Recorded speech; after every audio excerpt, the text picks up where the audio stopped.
तर अजितदादांच्या निधनानंतर बारामती विधानसभेची पोटनिवडणूक लागली आहे। पक्ष अध्यक्ष सुनेत्रा पवार या रिक्त झालेल्या जागेवरती निवडणूक लढवत आहेत आणि या पार्श्वभूमीवरती जय पवार यांच्या उपस्थितीमध्ये काल कार्यकर्ता बैठक पार पडली।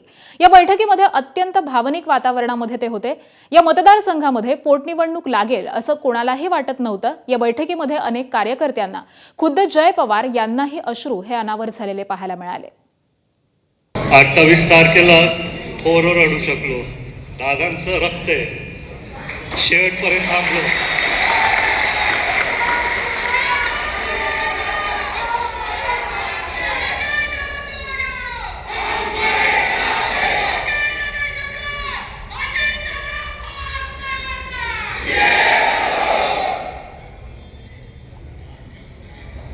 कुटुंबाच्या समोर रडणार नाही तर कुठे रडणार? CIDने माझं रक्त घेतलं, DNA चेक करायला। CID अधिकाऱ्यांसाठी बरोबर मी कायम संवाद साधला।